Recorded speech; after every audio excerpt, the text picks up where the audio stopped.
नमस्कार। पितृपक्ष हमारे पूर्वजों के प्रति कृतज्ञता। नमस्कार भाइयों और बहनों, स्वागत है आप सभी का मेरे पॉडकास्ट चैनल पर। मैं हूँ डॉक्टर सुनंदा राठी और आज हम बात करेंगे पितृपक्ष की।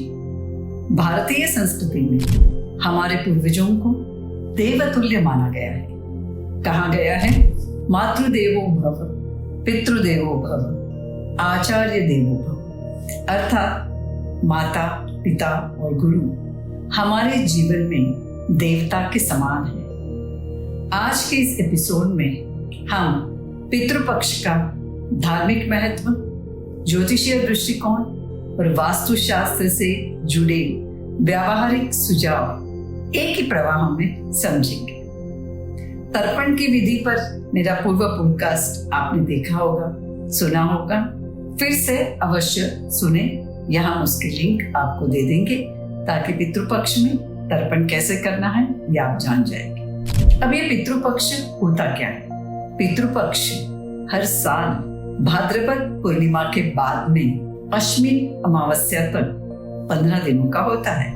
इसे महालय पखवाड़ा भी कहते हैं। इस वर्ष यानी 2025 में पितृपक्ष 7 सितंबर से 21 सितंबर तक रहेगा। इसका धार्मिक महत्व जानना बहुत जरूरी है और श्राद्ध और तर्पण का भी भाव आपको समझना चाहिए।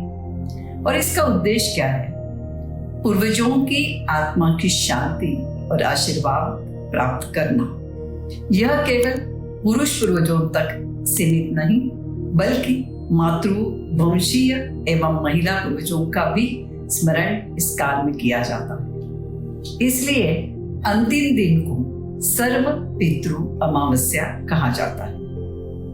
महाभारत अनुशासन पर्व का एक श्लोक है, पितरः प्रीतम आयान्ति तृप्तिम आयान्ति तर्पणात्, पदच्छेदः पितरः प्रीतम आयन्ति तृप्तिम आयन्ति तर्पणात्। इसका भावार्थ क्या है? पितर तर्पण से प्रसन्न होते हैं और तृप्ति प्राप्त करते हैं। इसका उच्चारण है पितरः प्रीति मायन्ति तृप्ति मायन्ति तर्पणात्। श्राद्ध और तर्पण क्या है और हम श्राद्ध क्यों करते हैं? श्रद्धया यत क्रियते तत् श्राद्धम। श्रद्धा से किया गया कर्म ही श्राद्ध कहलाता है। श्राद्ध में घर का बना सात्विक भोजन ब्राह्मणों को, जरूरतमंदों को, अतिथियों को, सारे परिवार की तरफ से अर्पित किया जाता है। तर्पण का अर्थ क्या है? तृप्त करना। इसमें कुश, दर्भ, जल, तिल और अन्न के दानों से पितरों को आवाहन कर तृप्ति दी जाती है। आमतौर पर तर्पण और श्राद्ध दोपहर को किया जाता है। यदि तिथि ज्ञात नहीं है तो क्या करना? सर्व पितृ अमावस्या को आप कर सकते हो। इसके आवश्यक सामग्री मैंने अभी आपको बताई।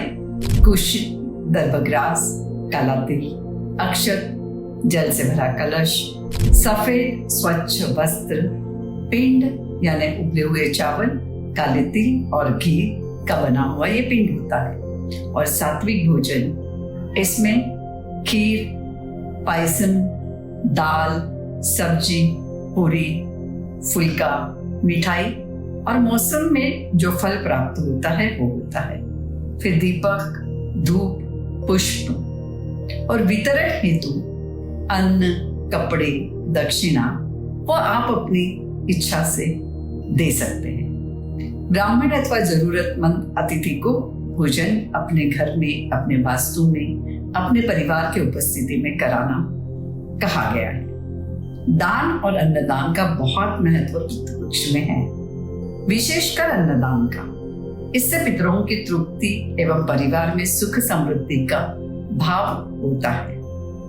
इसका शास्त्रीय बोध के रूप में यह श्लोक प्रचलित है, अन्नदाता परम दानम विद्यादानम अतः परम, अन्नेन क्षणिका तृप्ति या च विद्या प्रयोजनम, पदच्छेदः अन्नदानात् परम दानम विद्यादानम अतः परम अन्नेन क्षणिका तृप्ति। इसका अर्थ क्या है कि विद्या अन्नदान श्रेष्ठ है, पर विद्या का दान उससे भी श्रेष्ठ है। अन्न तो क्षणिक तृप्ति देता है, विद्या जीवन भर प्रयोजन देती है। इसीलिए हमें विद्या का भी ज्ञान करना चाहिए। इसका उच्चारण का मार्गदर्शन मैं आपको करना चाहूंगी। अन्न दानात परम दानम, विद्या दानातम अतः परम। अब आपने इसका महत्व तो समझ लिया। आप जरूर श्राद्ध, आपको तिथि पता है तो तिथि के दिन कीजिए, तिथि पता नहीं है तो अमावस्या, सर्वपितृ अमावस्या को करना है। तर्पण जरूर करना है, तर्पण का वीडियो देख लीजिए और कीजिए। अब ज्योतिषीय दृष्टिकोण से यानी एस्ट्रोलॉजिकली बहुत पितृ पंद्रवाड़ा में अपन ने अन्नदान करना और श्राद्ध करना महत्वपूर्ण समझा गया है, क्योंकि सूर्य यानी पितृ यानी आत्मबल का कारक नवम भाव पितृ धर्म भाग्य से संबंधित है, तो सूर्य का बड़ा महत्व है। सूर्य राहु संयोग नवम भाव की दुर्बलता अथवा पितृदोष के संकेत हो तो जीवन में रुकावटें, अनपेक्षित बाधाएं दिख सकती है। पितृपक्ष में श्रद्धापूर्वक श्राद्ध, तर्पण, अन्नदान और प्रातःकाल सूर्य को अर्घ्य देना शुभ माना गया है। यह आत्मबल, सम्मान और मार्ग सुधार का संकेत माना जाता है। आपको संकल्प करना है। संकल्प में हम हाथ में जल अक्षत देते हैं, पितृ पंद्रवड़ा में अक्षत के साथ साथ काले तिल भी लेते हैं और कहा जाता है कि मैं अपने पितरों के प्रति कृतज्ञ हूँ। उनके आशीर्वाद से धर्म, भाग्य और वंश का कल्याण हो। जिसके भी पत्रिका में राहु दूषित है उन्हीं को पितृ पंद्रवड़ा में पितृ या श्राद्ध जरूर करना चाहिए। वास्तुशास्त्र में इसका क्या महत्व है? दक्षिण दिशा को पितृ दिशा माना गया है। इस दिशा को स्वच्छ व्यवस्थित होना शुभ संकेत देता है। पितृपक्ष के दौरान दक्षिण दिशा में दीपदान, तिलांजलि करना, तर्पण करते समय दक्षिणाभुख बैठना यानी दक्षिण दिशा में बैठना परंपरा अनुसार उपयुक्त माना गया है। घर का मुख्य द्वार, पूजा स्थान और दक्षिणी भाग अव्यवस्थित ना रहे और वहां ऊर्जा पैदा हो, इसलिए प्रकाश की भी आवश्यकता है। इसलिए वहां दीप जलाना कहा गया है। पूर्वजों की तस्वीरें यदि घर में हो तो उन्हें स्वच्छ स्थान पर रखें और शोक बाधक सच्चा से बचे। किसी भी प्रकार का शोक उस दिन आपने नहीं करना है। आपको प्रसन्न रहना है। उनके प्रति कृतज्ञता और शांति का भाव आपके मन में जरूर रहे। दान तो आपको करना ही है, विशेषकर अन्नदान। वास्तु दृष्टि से नकारात्मकता के निष्क्रमण और सकारात्मक ऊर्जा के आमंत्रण का यह प्रतीक होता है। तो आप देख लीजिए, दक्षिण दिशा में आपके कोई भी अव्यवस्था नहीं है और वहां पे आपने दीपक जला दिया है। युवा पीढ़ी श्राद्ध क्यों करते हैं? हमें ये क्यों करना चाहिए? हम ये जरूरी है क्या? तो मैं आपको बताना चाहूंगी कि भविष्य सुदृढ़ बनता है यदि हम पितृपक्ष में हमारे पूर्वजों को, एंसेस्टर्स को कृतज्ञता व्यक्त करते हैं। हमने कुछ गलतियां की है तो उसकी माफी मांगते हैं, घर में ऊर्जा पैदा करते हैं। तो मेरा आपको आग्रह है युवकों कि परंपराएं जो बनी है वो कोई न कोई वजह उसके पीछे है और इसीलिए हमें श्राद्ध, तर्पण और अन्नदान को करना चाहिए। और हमारे यहाँ पे जब बड़े बुजुर्ग, हमारे माता पिता श्राद्ध करते हैं तो हमें सम्मिलित होना चाहिए प्रसन्नता से, ना कि ये क्यों करना, ये पूछना है, क्योंकि हम यहाँ धरा पर आए हैं हमारे पितरों के कारण, और उनकी आशीर्वाद और उनके प्रति क्षमा याचना और कृतज्ञता बहुत जरूरी है।